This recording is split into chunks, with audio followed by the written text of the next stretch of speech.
구약성경 출애굽기 40장 32절에서 38절까지 제가 봉독하겠습니다. 그들이 회막에 들어갈 때와 제단에 가까이 갈 때에 씻었으니 여호와께서 모세에게 명령하신 대로 되니라. 그는 또 성막과 제단 주위 뜰에 포장을 치고 뜰문에 휘장을 다니라. 모세가 이같이 역사를 마치니 구름이 회막에 덮이고 여호와의 영광이 성막에 충만하매 모세가 회막에 들어갈 수 없었으니 이는 구름이 회막 위에 덮이고 여호와의 영광이 성막에 충만함이었으며 구름이 성막 위에서 떠오를 때에는 이스라엘 자손이 그 모든 행진하는 길에 앞으로 나아갔고 구름이 떠오르지 않을 때에는 떠오르는 날까지 나아가지 아니하였으며 낮에는 여호와의 구름이 성막 위에 있고 밤에는 불이 그 구름 가운데에 있음을 이스라엘의 온 족속이 그 모든 행진하는 길에서 그들의 눈으로 보았더라. 아멘.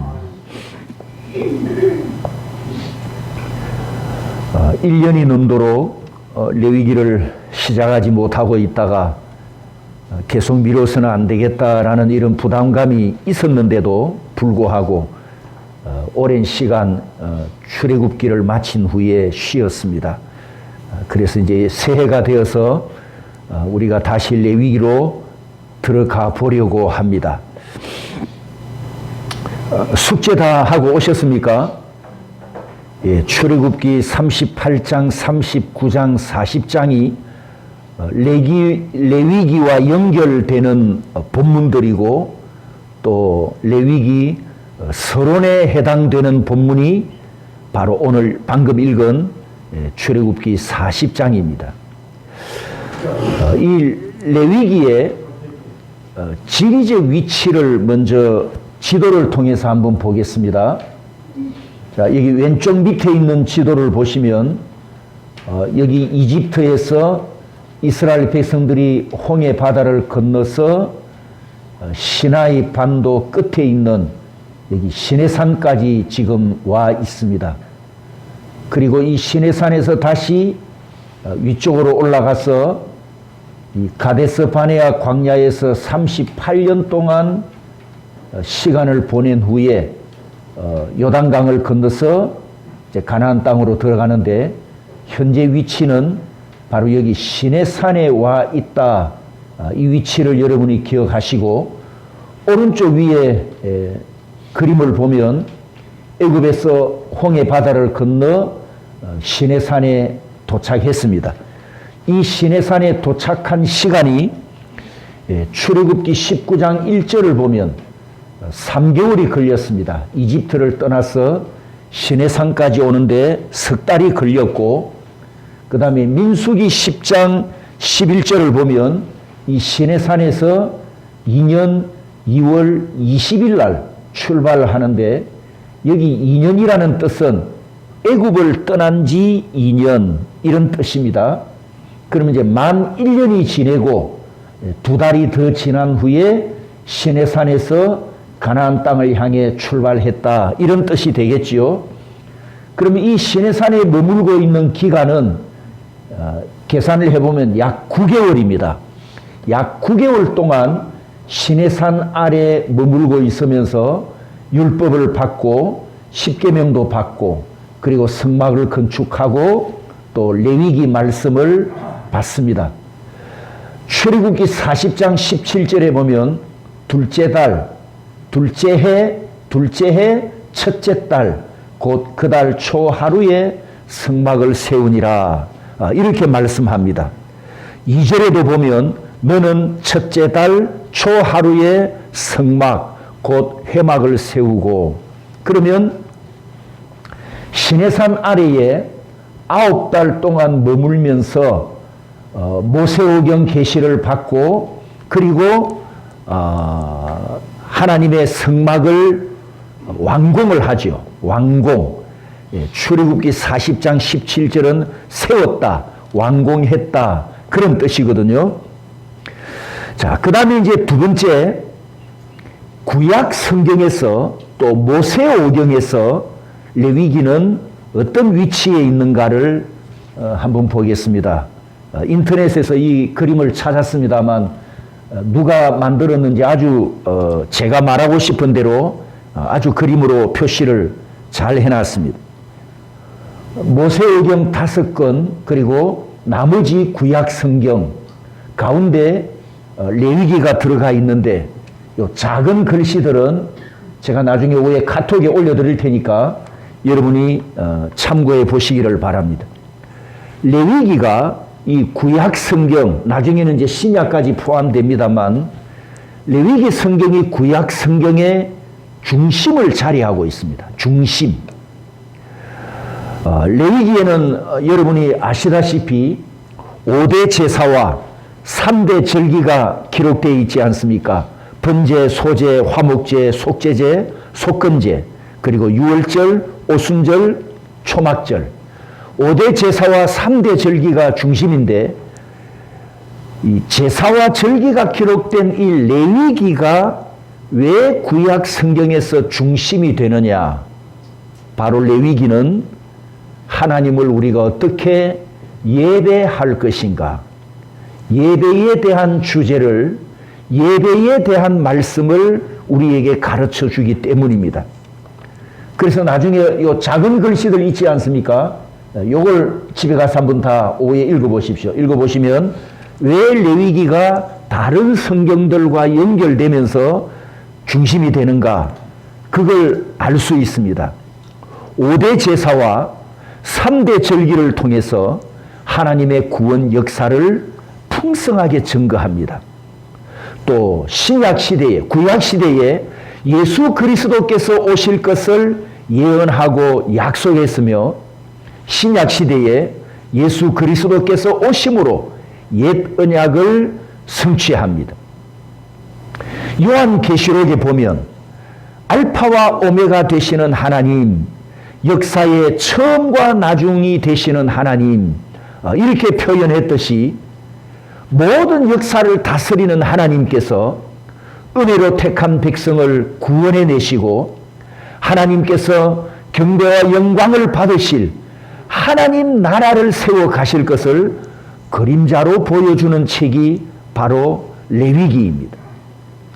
그리고 또 한 가지 이 레위기가 중요한 것은 하나님의 서명이 가장 많이 기록된 무려 51번이나 나는 여호와니라 아니 야훼 하나님의 사인이 가장 많이 기록된 책이어서 그 중요성을 나타내고 있습니다. 그래서 이 레위기를 신구약 성경의 뼈대가 되는 책이다 이렇게 표현해도 과언이 아닐 만큼 무게 있는 중요한 책이라는 사실입니다. 자, 그리고 여러분이 이제 숙제를 해 오셨다면 출애굽기 38장으로 가서 각 장마다 어떤 주제를 말씀하는지 한번 정리를 해 보겠습니다. 출애굽기 38장은 건축 명세서로 기록된 내용을 보여줍니다. 성전 기구 설계도 그리고 사용된 재료들 또 하나님의 은사와 지혜를 받은 올리압과 브살렐이 성막기구 제작을 총지휘하는 책임을 갖고 하나님께 쓰임을 받습니다. 요즘 말로 하면 엔지니어에 해당되겠지요. 이 올리압과 브살렐은 기름 부음 받은 전문가가 되어서 하나님의 성전을 세우는데 아주 중요한 그릇으로 쓰임 받는 것을 보게 됩니다. 출애굽기 25장과 36장, 38장에 보면 이 성막을 세우기 위해서 건축 헌금을 모은 본문이 있습니다. 36장 3절에 보면 백성이 아침마다 자원하는 예물을 연하여 가져왔으므로 5절에 백성이 너무 많이 가져오므로 여호와께서 명령하신 일에 쓰기에 남음이 있나이다. 7절에 재료가 모든 일을 하기에 넉넉하여 남음이 있었더라. 그러니까 백성들이 하나님의 성막을 세우는 이 일에 넘치도록 헌신했음을 보게 되는데 38장에 가면 이 성막 건축 헌금 액수가 얼마였는가, 금, 은, 놋 이런 헌금의 분량을 아주 자세하게 기록을 해 놓았습니다. 금은 성소의 세겔로 29달란트와 730세겔이며 은은 얼마이며 놋은 얼마였더라. 여러분, 이때 모아진 건축 헌금이 지금 현재 시세로 환산하면 기절하지 마십시오. 얼마가 되느냐? 약 6,500억 원이 됩니다. 최근에 금값이 많이 올랐잖아요. 금값 오르기 전 계산입니다. 금값이 더 많이 올랐으니까 또 몇백억을 더 추가를 해야 되겠죠. 아무튼 6,500억도 결코 작은 돈이 아니죠. 왜냐하면 그 성전 안에는, 성막 안에는 하나님의 영광을 상징하는, 또 하나님의 임재를 상징하는 금으로 그렇게 다 입혀 놓았기 때문입니다. 그 다음에 39장에 넘어오면 모세의 중공검사가 있습니다. 대제사장과 제사장들의 예복이 준비되고 성막 내부 여러 기구들과 외부 덮개까지 모든 역사를 다 마칩니다. 39장 43절에 보면 모세가 그 마친 모든 것을 본즉 여호와께서 명령하신 대로 되었으므로, 이렇게 이제 모세의 중공검사를 기록하고, 그리고 마지막 40장입니다. 이 40장에는 성막 건립과 성별에 대한 말씀을 합니다. 40장 2절에 너는 첫째 달 초 하루에 성막 곧 회막을 세우고, 17절에도 애굽을 떠난 지 2년째, 그러니까 만 1년이 지난 2년을 시작하는 첫째 달 곧 그 달 초하루에 성막을 세웠다. 이렇게 성막이 완공되었음을 선포합니다. 그런데 여기서 왜 하필이면 성막을 완공한 날이 정월 초하루였을까요? 두 번이나 정월 초하루를 강조하고 있거든요. 여기에 하나님의 어떤 뜻이 있겠습니까? 우리에게 무엇을 요구하실까요? 여러분, 이제 2025년 새해가 시작된 지 한 달하고 2주일이 지나갑니다만, 신년이 시작되면 대부분의 사람들이 새로운 계획과 다짐과 또 새로운 마음으로 새해를 출발하죠. 아마 어느 나라 사람이나 어느 시대 사람이나 다 마찬가지일 겁니다. 그렇다면 정월 초 하루에 성막이 완공되었다는 것은 하나님께서 우리에게 무엇을 요구하셨느냐? 하나님을 경배함으로 새해를 시작해라. 하나님을 예배하는 것이 삶의 시작이고 삶의 우선순위여야 한다. 이 진리를 강조합니다. 성도 여러분, 삶의 우선순위가 예배입니다. 삶의 우선순위가 예배입니다. 이 40장에 보면 자주 사용되는 단어가, 우리가 유의해야 될 단어가 두 가지가 있습니다. 첫 번째 단어는 9절, 10절, 11절에 나오는 거룩함입니다. 거룩하리라, 거룩하리라, 거룩하게 하라. 거룩한 구별을 명령하셨습니다. 성막을 정월 초하루에 세운 것은 예배를 시작해라. 한 해 출발을 예배로 출발하라. 이렇게 하나님께서 강조하시듯 예배자는 하나님 앞에 거룩하게 구별된 자이다. 이 진리를 우리에게 가르쳐 줍니다. 우리를 성도라고 하지 않습니까? 성도. 거룩한 진리를 쫓아 행하는 사람들, 거룩한 진리의 길을 걸어가기 때문에 우리를 성도라고 합니다. 즉 성도는 성별된 이 악한 어두운 세상에서 거룩하게 구별된 천국 백성이지 않습니까?